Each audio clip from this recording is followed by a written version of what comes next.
Labour Party kan zai me kani tuna hian se pa hi zai tui khom mai a fitlang mo dewa a fitlang hi dam chiang chi alo ni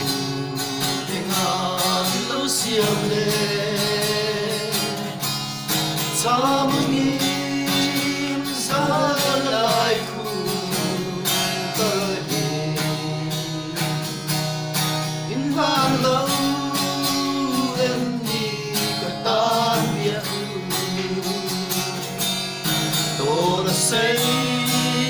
lên hoa đăng kim ta lâu nói về một ô thiếu quỷ ba biết tuy lên các con xuân lấy đâm lên bên dài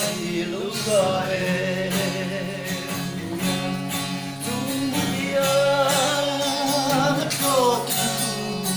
zai tui khop mai phong quỳ tâm sư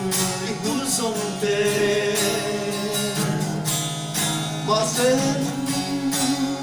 lên qua chân nhà thắm hoa sáng cài gió hoa xì lâu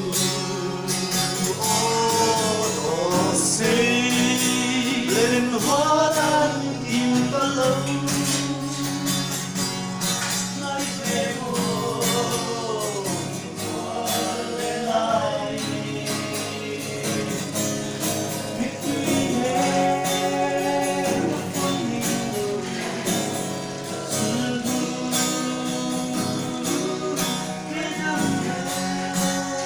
không xa lâu xa đừng lên từng sai lâu xa đây